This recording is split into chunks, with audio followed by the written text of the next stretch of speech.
오늘은 본문의 말씀을 중심으로 해서 삶의 의미를 찾아서라는 제목으로 주의 말씀을 함께 나누면서 또 함께 은혜를 받고자 합니다. 그동안 저희가 이 베드로 전서를 쭉 주일에 함께 묵상해 왔는데요. 오늘은 5장 이제 마지막 여러분들과 같이 이 삶의 의미란 무엇인가 이런 주제를 오늘 함께 상고해 보고자 합니다. 63살 되신 로라 슐츠라고 하는 부인의 이야기가 있습니다. 어느 날 그녀에게 뜻밖의 사건이 벌어지는데 밖에서 놀던 손자가 승용차에 그만 팔이 깔린 것입니다. 그런데 더 놀라운 것은 순간 그녀가 이 로라 슐츠 부인이 자신도 모르게 차 뒷부분을 번쩍 들더니 손자를 구해낸 것입니다. 도대체 어디에서 그런 힘이 나왔을까요? 평소에 무거운 물건을 들어본 적이 없는 그 부인이 어디서 힘이 나왔기에 차를 들 수 있었을까요? 있을 수 없는 일 아닙니까? 얼마 뒤에 한 교수가 특이한 사건을 보다가 이제 그녀를 찾아서 인터뷰를 하게 되었다고 합니다. 그 인터뷰에 그 로라 슐츠 부인이 이런 말을 하는 거예요. 저는 지금 매우 혼란스러워요. 그런 대단한 힘을 내가 가지고 있었다니요. 그런 내가 지금까지 삶을 너무나 무의미하게 살아온 것 같아요. 그러자 교수가 이렇게 말합니다. 아니에요. 부인의 삶은 아직도 끝나지 않았습니다. 지금이라도 뭐든지 할 수 있어요. 라고 격려를 합니다. 이 교수의 말을 듣다 부인이 갑자기 그동안 어려운 가정 형편으로 인해서 포기했던 꿈이 떠오릅니다. 결국 그녀는 뒤늦게 공부를 해서 한 전문대학에서 이 주민들을 가르치는 새로운 삶을 시작하게 되었다는 이야기입니다. 여러분, 여러분의 삶을 의미 있게 하는 것은 무엇입니까? 여러분은 그것을 찾아 그것을 행하고 있나요? 우리의 삶에 의미를 주는 것은 도대체 무엇일까? 오늘 함께 삶의 의미를 찾아 묵상하는 시간이 되기를 바랍니다. 의미 있는 삶을 생각할 때에 우리가 이 세상 그 누구보다도 가장 좋은 모범을 보여주신, 즉 의미 있는 삶, 가치 있는 삶의 최고의 모델이 되어주신 분이 있습니다. 오늘 본문에 보면 베드로는 그가 예수 그리스도다라고 말씀을 하고 있습니다. 이 베드로는 예수님에게서 배운 의미 있고 가치 있는 삶을 우리에게 전해주고 있습니다. 예수님의 말씀을 찾아가 보면 오늘 우리가 베드로 전서를 보고 있는데 요한복음에 가보면 우리가 두 구절을 찾아볼 수가 있는데요. 요한복음 17장 4절의 말씀에 보면 이런 말씀이 나옵니다. 아버지께서 내게 하라고 주신 일을 내가 이루어 아버지를 이 세상에서 영화롭게 하여 싸우니, 이렇게 말씀하고 있습니다. 또 요한복음 19장 30절에는 예수님이 십자가상에서 못 박혀 죽으시면서 마지막으로 그 십자가상에서 하신 말씀이 다 이루었다라고 말씀하셨습니다. 무슨 말씀이에요? 예수님의 삶을 한마디로 어떻게 요약할 수 있나요? 한번 따라 하실래요? 할 일을 다 마치신 삶. 여러분은 할 일을 다 마치고 계시나요? 마쳐가고 계시나요? 시작도 못했나요? 여러분의 삶은 어떤 삶입니까? 예수님은요, 삶의 목적을 세우고 그 목적을 향해서 달려가셨을 뿐만 아니라 그 목적을 다 이루었다라고 말씀하셨다는 거예요. 예수님과 같은 그런 삶을 살아가기를 원하십니까? 어떻게 그것이 가능할까요? 우리의 생애 속에서 의미 있고 가치 있는 삶을 살아가기 위해서 저와 여러분에게 필요한 것은 무엇일까요? 오늘 성경은 크게 세 가지 필요를 우리에게 말씀해 주고 있습니다. 의미 있는 삶, 첫째로 따라합시다. 이웃을 섬기자. 자, 오늘 성경에는요, 이웃을 섬겨야 한다라고 말씀하고 있습니다. 의미 있는 삶을 원하십니까? 그렇다면 어떻게 살아야 된다고요? 네, 이웃을 섬겨야 한다. 여러분, 유명한 그 헬렌 켈러라고 하는 여인의 이야기를 여러분 많이 들어보셨을 거예요. 그 헬렌 켈러의 선생님이 누구죠? 예, 앤 설리번이라는 선생님이 있었죠. 근데 헬렌 켈러에 대한 이야기를 많이 들어왔지만 앤 설리번의 이야기를 아는 분은 또 많지 않은 것 같아요. 사실 그녀에게 이런 일이 있었대요. 그녀는 한때 정상적인 대인관계를 맺지 못하고 감옥 같은 그런 병실에서 지내야만 했다는 거예요. 도대체 무슨 일이 있었기에 그녀가 그런 삶을 살았을까? 어려서 너무 어린 그 나이에 어머니가 돌아가시고 아버지는 알코올 중독자의 동생이 죽는 경험을 하게 된 거예요. 어린 나이에는 감당하기 어려운 일이었겠죠. 그녀는 병실에서 수시로 자살을 기도하고 하루하루 살아가는 것이 정말 기적과 같은 그런 힘겨운 삶을 살아가고 있었다는 것입니다. 그런 앤 설리번을 보면서 사람들이 어떻게 생각했겠어요? 사람들은 하나씩 그녀를 피하기 시작합니다. 아무도 그를 돌볼 엄두를 내지 못하고 있었다는 거예요. 그런데 누구도 돌볼 생각을 하지 않는 그때에 한 노 간호사가, 노씨라는 게 아니고 연세 드신 간호사님이 모두가 포기한 앤 설리번을 돌보기 시작하는 거예요. 친할머니처럼 책을 읽어드리고 책을 읽어주고 먹을 걸 사주고, 그리고 아주 다정한 친구가 되어서 앤 설리번을 이렇게 돌봐주었다는 것입니다. 처음에는 그 노 간호사의 돌봄에 대해서 이상한 눈으로 바라보면서 그것을 받아들이지 않고 마음을 닫고 있었던 이 앤 설리번도 오랜 보살핌을 받으니까 마음이 열리고 또 그 덕에 이제는 정상적인 대인관계를 할 수 있게 되었다는 이야기예요. 그런 가운데 건강해진 앤 설리번이 어느 날 이 헬렌 켈러가 가정교사를 필요로 한다는 광고를 보게 됩니다. 그래서 그 광고를 보고 나서 헬렌 켈러를 찾아가게 되는 거죠. 그런데 헬렌 켈러가 어떤 사람이냐? 말 그대로 천방지축이에요. 아무도 그를 말릴 수가 없는 거예요. 누굴 만나든지 그냥 사납게 반항하고 아무도 그를 돌볼 생각을 정말 엄두도 못 내는 그런 상황에서 이 앤 설리번이 가서 가정교사 역할을 하게 됩니다. 그래서 끈기 있게 그녀를 기다려주고 오랜 시간 또 돌봄을 하게 되는데, 그 힘이 또 그 기술이 어디서 나왔을까요?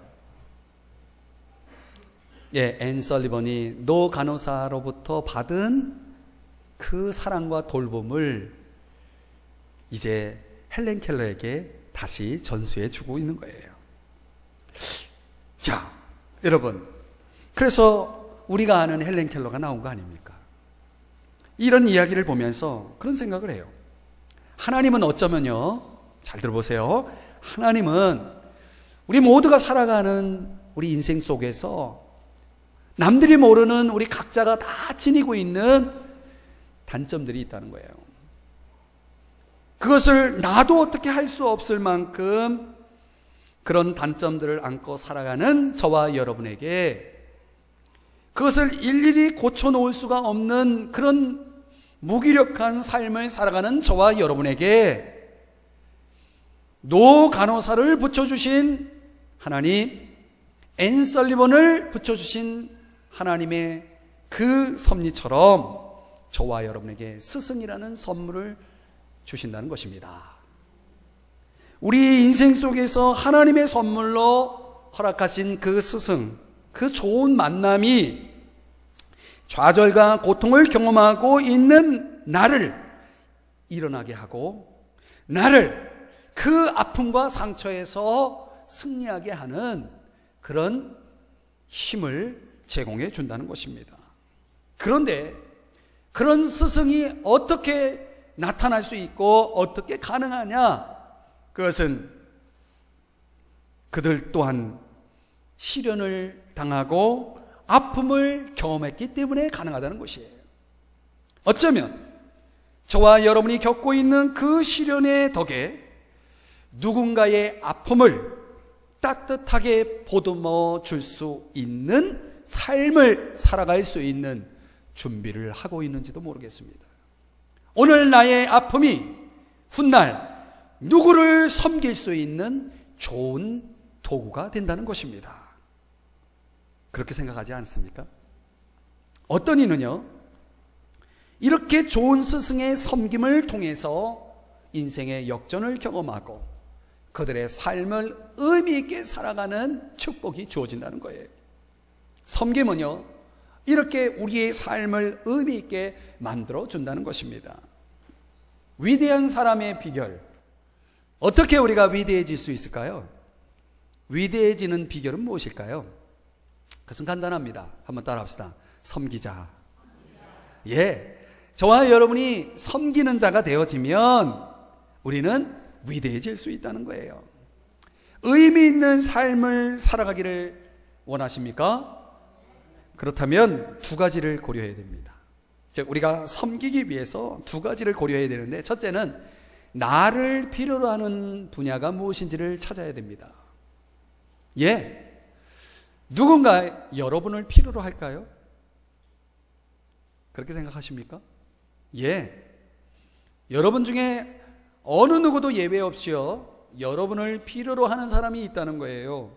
필요로 하는 곳이 있다는 거예요. 그곳이 바로 내가 섬길 곳이라는 것입니다. 또 우리 모두에게는 주어진 시간이 있다는 것입니다. 언제 섬길 수 있어요? 아무 때나요? 아니에요. 기회가 있다는 것입니다. 시간이 무한대로 주어진 사람은 없다는 것이에요.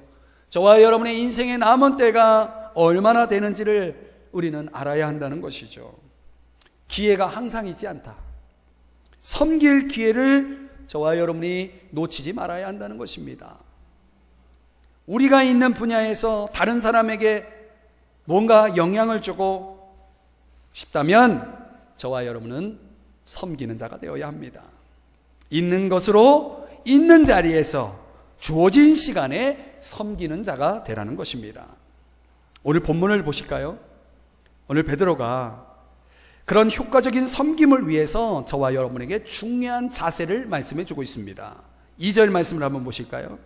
자, 2절을 보시면 이런 말씀이 나와요. 너희 중에 있는 하나님의 양머리를 치되, 그 다음 어떻게 해요? 억지로 하지 말고, 따라합시다. 억지로 하지 말고. 여러분은 무엇을 억지로 해보신 적 있습니까? 억지로 한다는 게 무슨 말이에요? 잘하시네요. 내가 해야만 하기에 어쩔 수 없이, 할 수 없이 하는 것, 그게 억지로 하는 거죠.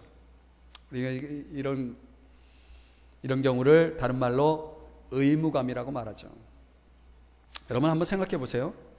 모든 것을 억지로 한다면 행복할까요? 기쁠까요?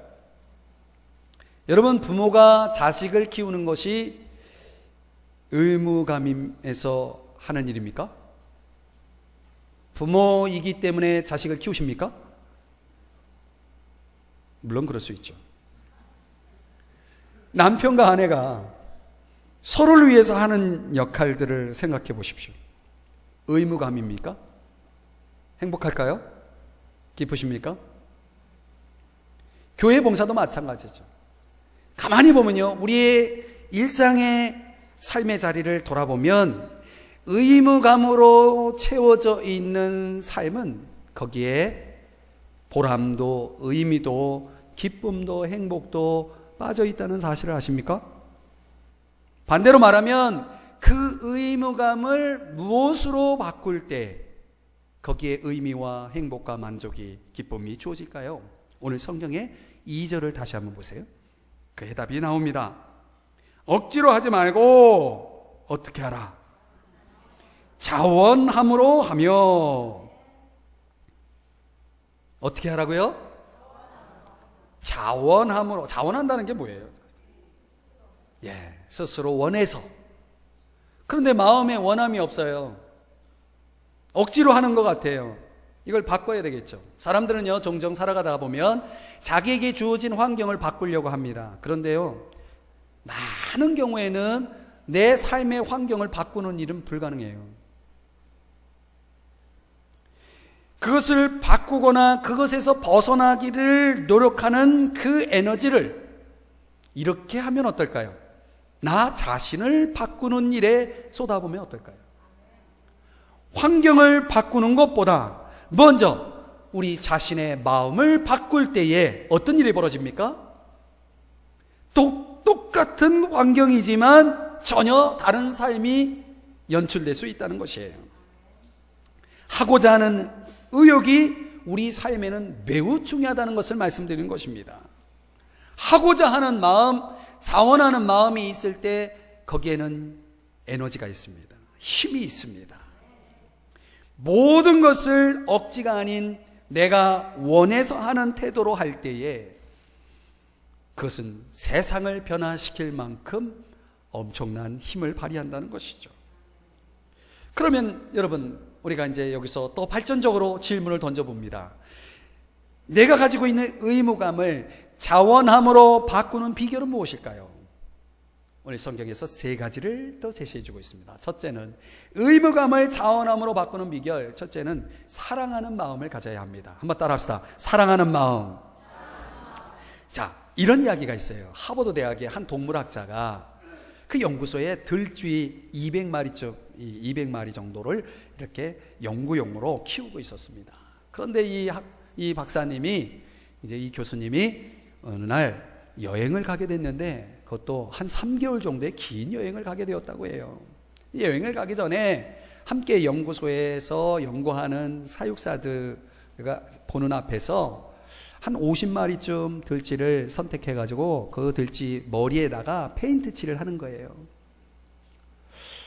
그 옆에서 지켜보던 연구소 같이 이렇게 사육하는 사육사들이 이렇게 보니까 왜 저 교수님이 50마리 되는 저 들쥐에다가 이렇게 페인트를 칠할까? 다 칠하지 않고 도대체 뭘까? 이렇게 생각하다가 어떤 결론을 내리냐면, 저 교수님이 페인트 칠한 저 들쥐 50마리는 뭔가 특별하구나, 이런 생각의 결론으로 이제 결론을 내리게 되고, 그 이후에 이제 그 교수님이 연구소를 빈 3개월 동안 어떻게 했을까요?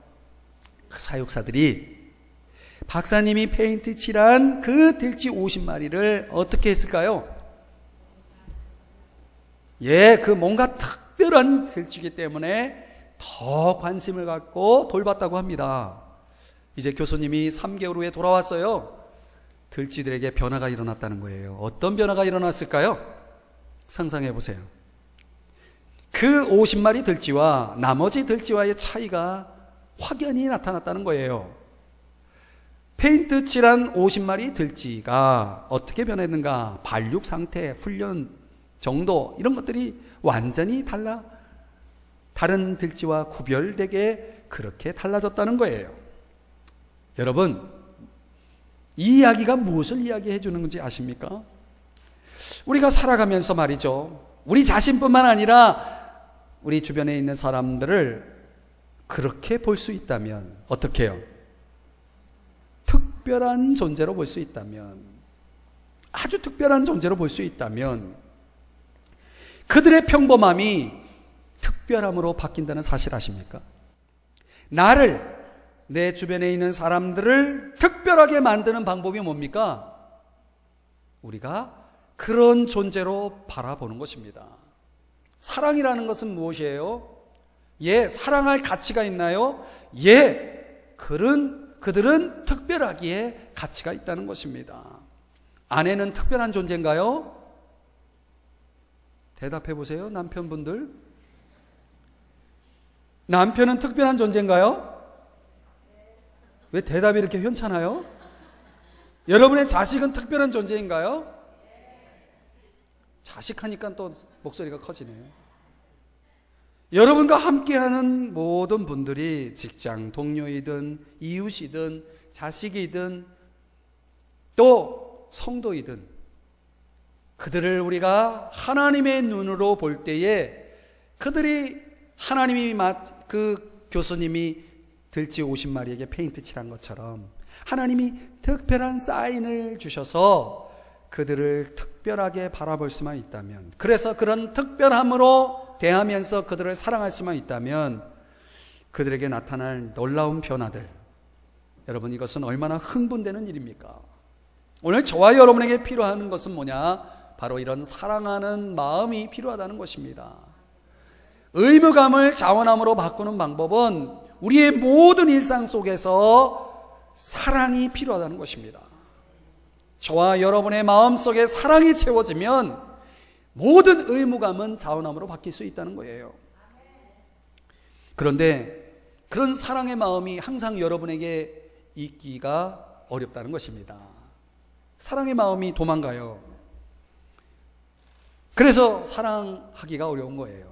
그럼 어떻게 해야 될까요? 사랑하는 마음을 가져야 되는데 어떻게 해야 될까요? 한번 따라합시다. 기도하자.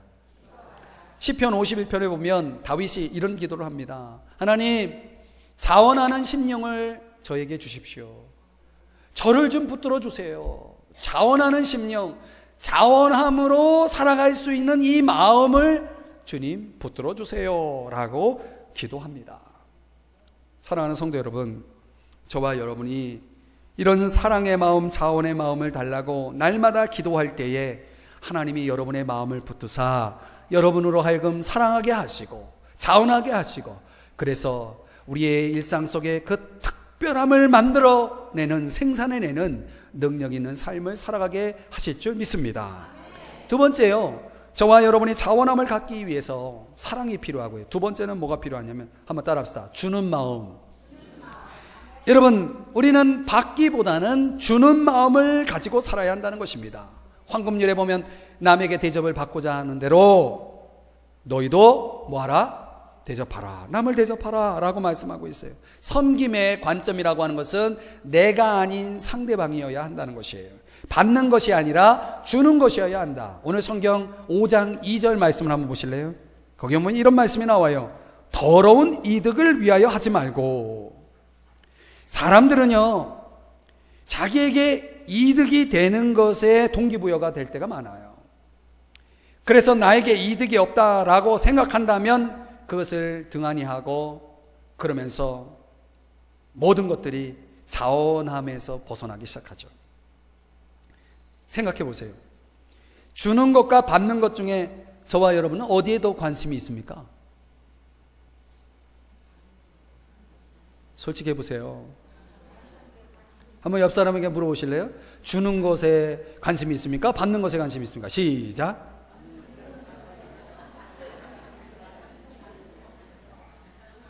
그런데 여러분, 잘 생각해 보면요, 저와 여러분이 받을 때보다 누군가에게 무엇을 줄 때 힘이 더 난다는 것입니다. 이런 이야기가 있어요. 테레사 수녀의 일화가 참 많이 있는데, 테레사 수녀가 어느 날 한 자매를 만나게 됩니다. 그 자매님이 이 수녀님, 테레사 수녀를 찾아와 가지고 하는 말이, 수녀님, 저는 이제 더 이상 살아갈 힘이 없어요. 그러면서 자신이 겪고 있는 고충을 다 늘어놓습니다. 도대체 제가 어떻게 해야 되겠어요, 수녀님? 이렇게 묻습니다. 그러자 테레사 수녀가, 제가 한 가지 부탁 하나 하는데 들어줄래요? 부탁은 딱 한 달만 제가 있는 인도에 와서 저와 함께 같이 제가 하는 일을 좀 도와주시고 나면 제가 그때 가서 우리 자매님이 어떻게 해야 할지를 제가 일러드릴게요. 이렇게 이제 제안을 합니다. 그 자매가 테레사 수녀의 제안을 받아들여서 이제 인도 캘커타라고 하는 그 슬럼가에 와가지고 테레사 수녀가 하는 일을 이제 돕게 됩니다. 그런데요, 이상한 일이 생기기 시작했어요. 그 가난하고 병들고 상처받은 이들을 위해서 못 맞춰 일하다가 그녀의 마음속에 더 이상 살아갈 힘이 없다라고 생각한 그녀의 마음속에 삶의 의욕이 샘솟기 시작하는 거예요. 그러면서 스스로 생각하기에 나를 필요로 하는 사람들이 있네. 누군가를 섬기면서 자신을 필요로 하는 사람들이 이렇게 많다는 사실을 깨달으면서 그들을 돕고 섬기는데 마음속에 그 순수한 기쁨이, 환희가 넘치는 거예요. 한 달이 되었습니다. 그런데 테레사 수녀에게 조언을 받기 위해서 왔던 그 젊은 자매에게 더 이상 테레사 수녀의 조언이 필요 없게 되었다는 거예요. 이제 그녀는 결심을 하고 테레사 수녀의 좋은 조력자로 그곳에서 일하게 되었다는 그런 내용입니다. 여러분, 성경이 이렇게 말씀해요. 이같이 수고하여 약한 사람들을 돕고, 누구를 도와요? 약한 사람들을 돕고, 또 주 예수의 친히 말씀하신 바 주는 것이 받는 것보다 복이 있다 하심을 기억하라, 이렇게 말씀하고 있어요. 사람들은 받는 것을 중요하게 생각하지만 받는 것으로는 다른 사람에게 영향을 끼칠 수가 없는 거예요. 이웃에게 영향을 끼치기 위해서, 영향력 있는 삶을 살아가기 위해서는 저와 여러분에게 주는 삶이 필요하다는 것입니다. 저와 여러분은 가진 자를 부러워할지 모릅니다. 그러나 그들을 존경하지는 않습니다. 존경은 가진 것으로 결정되지 않고 나누는 그런 좋은 모범적인 삶을 통해서 주어지기 때문입니다. 자원함을 갖기 위해서는 사랑해야 합니다. 자원함을 갖기 위해서는 주려고 해야 됩니다. 또 여기서 하나 더 나가서 3절의 말씀에 보면 자원함을 갖기 위해서는 주장하는 자세, 지배하는 자세가 아니라 본이 되라고 말씀하고 있습니다. 본이 된다는 것은 강한 흔적을 남긴다는 뜻이에요. 내게 책임이 있는 것을 다른 사람에게 전가해서는 안 된다는 것입니다. 사랑하는 성도 여러분, 저와 여러분이 누군가에게 무엇을 말할 때에 그 이전에 몸소 실천하는 모범이 있다면 거기에는 영향력이 있을 것이에요. 이 세상에 뭔가를 남기기를 원한다면 저와 여러분이 해야 할 일은 본이 되는 일입니다. 저와 여러분이 보여주는 본은 무엇입니까? 오늘 성경은 저와 여러분이 의미 있는 삶을 살아가기 위해서 이웃을 섬겨야 한다 말씀합니다. 의미 있는 삶을 위해서 오늘 성경에는 두 번째, 겸손해야 된다라고 말씀하고 있습니다. 오늘 성경 5절의 말씀에 보면 서로 겸손으로 허리를 동이라, 이렇게 말씀하고 있어요. 때가 되면 하나님이 우리를 높여주시겠다, 이렇게 말씀하고 있습니다. 겸손이 뭡니까? 겸손은 하나님을 필요로 하는 것입니다. 하나님을 의지하는 것입니다. 하나님을 필요로 하고 하나님을 의지하는 겸손이 있을 때 하나님은 그를 높여주신다라고 말씀하고 있습니다. 내 스스로 높아지는 것이 아니라 하나님이 높여주시는 삶을 살아가는 여러분 되시기를 주님의 이름으로 축원드립니다. 때가 되면이라는 말씀이 나와요. 때가 되면 하나님이 높여주시는 거예요. 그런데 그 때를 종종 우리가 정할 때가 있어요. 여러분, 비행기 타고 어떤 목적지를 향해 가는데 내가 때를 정해가지고 비행기에서 내린다고 생각해 보세요. 중간에 어떻게 됩니까? 날아갑니까? 추락하는 것입니다. 도착할 때까지 비행기 안에 있어야 그 비행기가 도착하고자 하는 그 목적지까지 갈 수 있는 것입니다. 이것은 비유입니다. 사람들은 종종 그런 모습으로 살아간다는 거예요. 궁지에 몰리고 어려울 때면 사람은 겸손해지는 경향이 있습니다. 그래서 하나님을 찾습니다. 그런데 모든 것 다 해보고 다급해서 하나님 찾고 겸손히 부르짖지만 좀 상황이 좋아지면 어떻게 합니까? 다시 하나님을 등지고 내가 무엇을 해보겠다고 또 그렇게 행동을 합니다. 이것은 마치 비행기를 타고 가다가 중간에 스스로 문을 열고 내리는 것과 같습니다. 목적지를 가려면 계속 비행기 안에 있어야 하듯 저와 여러분이 계속해서 겸손의 태도를 가져야 한다는 거예요. 사랑하는 성도 여러분, 여러분 겸손하십니까? 위대한 삶을 살아가는 비결은 겸손해지는 것입니다. 겸손은 야망을 포기하는 것이 아니라 야망을 다스리는 것입니다. 내 마음을 다스려서 그분 앞에 겸손을 견지할 때에 하나님께서는 저와 여러분을 높여주신다는 거예요. 어느 오래전에 영국에 이 바이올린 연주가가 있었는데요. 이분은 바이올린을 수집하는 수집가이기도 했습니다. 어느 날 그 비싼 고가의 바이올린으로 연주회를 한다는 광고를 내서 사람들이 몰려 들어왔어요.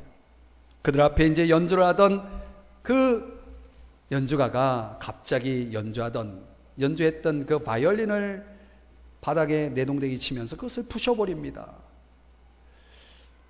그러니까 사람들이 막 그 비싼 바이올린을 부셔버리는 모습을 보면서 충격을 먹죠.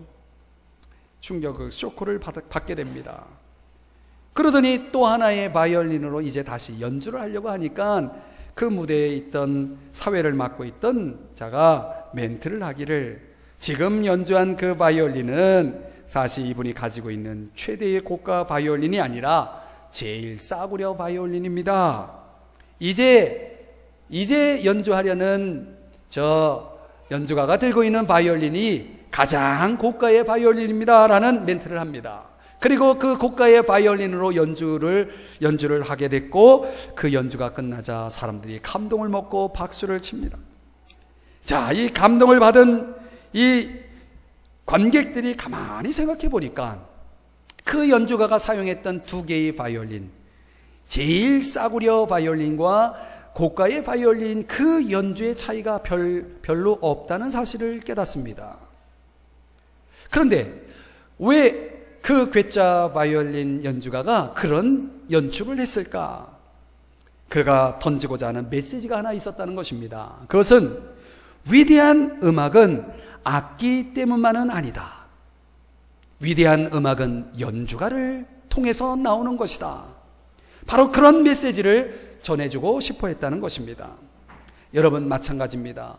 내 삶을 위대하게 만들어주는, 위대한 음악으로 만들어주는 것은 내가 아니라, 내가 고가이든 싸구려이든 이 바이올린이라고 하는 이 나의 정체성이 만들어내는 것이 아니라 위대하신 연주가이신 하나님이 만들어낸다는 사실을 기억하라는 것입니다. 그래서 우리가 평생 하나님 앞에 겸손을 유지해야 한다는 것이죠. 사랑하는 성도 여러분, 겸손하시기를 축복합니다. 세 번째로는 7절의 말씀에 가보면 한번 따라합시다. 믿음을 갖자. 여러분, 사람들은 믿음으로 살기보다는 염려하며 살 때가 많습니다. 7절 말씀에 보면 너희 염려를 어떻게 하라? 다 맡기라 라고 말하고 있습니다. 누구에게 맡깁니까? 주님에게 맡기는 것입니다. 염려는 마음이 나뉘어지는 거예요. 염려하는 순간 우리는 누구를 섬길 수가 없어요. 염려하는 순간 누구에게 영향을 끼칠 수가 없어요. 왜? 염려하는 순간, 그 순간부터 우리는 우리 자신에게 초점을 맞추고 우리의 환경에 초점을 맞추기 때문에 온통 에너지를 거기에 다 쏟기 때문에 저와 여러분은 섬기면서 영향력 있는 삶을 살아갈 수가 없다는 거예요. 그래서 오늘 성경은 염려하지 말고 맡기라. 맡긴다는 것은 다른 말로 믿으라, 믿음으로 살라, 이런 말이에요. 믿음이 뭡니까? 믿음은 하나님이 살아계시다는 것을 믿는 거예요. 또 하나님을 찾으면 하나님이 우리를 실망시키지 않고 우리의 기도를 응답해 주신다는 것을 믿는 것입니다.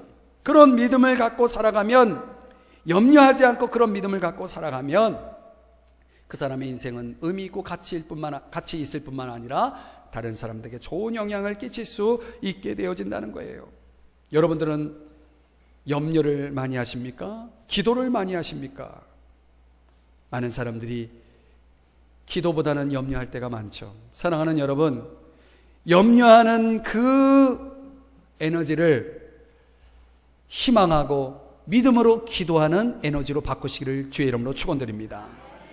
염려는 미래에 무엇이 잘못될 것인가에 초점을 맞추는 것이라면, 믿음은 하나님께서 내 삶에 행하실 좋은 것을 기대하며 사는 것입니다. 앞으로 나에게 안 좋은 일이 있을 거야를 생각하며 살기보다는 나에게 좋은 일이 있을 거야, 나에게 기쁜 일이 있을 거야 라는 것을 기대하며 살아가는 것이 좋지 않습니까? 그래서 성경은요, 믿음이 적은 자들아 그러므로 염려하여 이르기를 무엇을 먹을까 무엇을 마실까 무엇을 입을까 하지 말라. 너희는 먼저 그의 나라와 그의 의를 구하라. 이렇게 말씀하고 있는 것입니다. 이야기를 하나 하고 여러분 말씀을 정리해 보고자 합니다. 과거 러시아 한 도시에, 어느 도시에 노인이 살고 있었는데 그 노인에게 사람들이 묻습니다. 당신의 평생 소원이 무엇입니까? 인생의 목표가 무엇입니까? 라고 물으면 그 노인은 조금도 주저하지 않고 매번 이렇게 대답하는 거예요. 저에게 목표는 아주 고급 외투를 갖는 것입니다. 뭘 갖고 싶어 해요? 외투, 고급스러운 외투를 갖고 싶어 하는 거예요. 그 노인의 인생의 목표는 뭐예요? 외투를 갖는 것입니다. 별 사람 다 있죠? 그 노인이 인생의 목표를 달성하기 위해서 그는 열심히 평생 동안 일을 합니다. 저축을 합니다. 왜? 외투를 사려고. 그래서 그는 80루블의 돈을 저축해서 꿈에 그리던 그 외투를 드디어 마침내 사게 되었습니다. 그는 상상합니다. 내가 이 외투를 입고 고급 사교 파티에 딱 등장하면 사람들이 나를 부러워하겠지. 이 외투를 사람들 앞에 빨리 자랑해야지. 이런 생각을 하자 그 노인은 지금까지 느껴보지 못했던 큰 기쁨을, 행복을 느꼈다는 것이에요. 그날은 그에게 성공의 날이고 그에게 인생의 목표를 이룬 날이었습니다. 그의 마음에는 큰 기대감과 흥분된 마음이 있었다는 것입니다. 그런데 여러분, 안타깝게도 그 노인이 외투를 사가지고 집으로 돌아오다가 그만 강도를 만나게 됩니다. 여러분, 힘없는 노인이 강도를 당할 수 있습니까?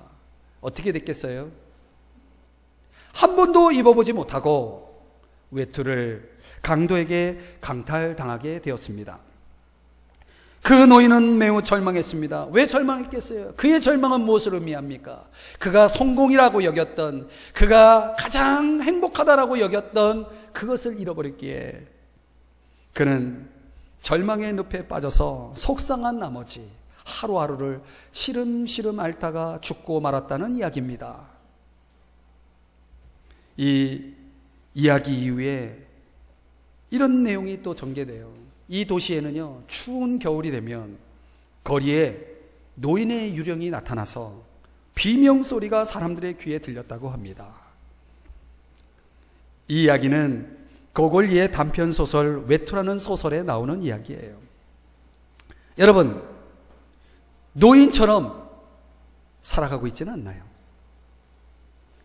우리는 무엇을 위해서 살아가고 있나요? 우리가 추구하는 의미, 우리가 추구하는 행복은 과연 정당한 것인가? 과연 그것은 진정한 성공이고 진정한 행복인가? 우리가 깊이 생각해 보게 하는 소설의 이야기 아닙니까? 저와 여러분의 인생이 과연 의미 있는 삶이기 위해서 저와 여러분은 무엇을 해야 할까요? 어디를 향해 가야 할까요? 오늘 성경은 우리에게 해답을 제시해 주고 있습니다.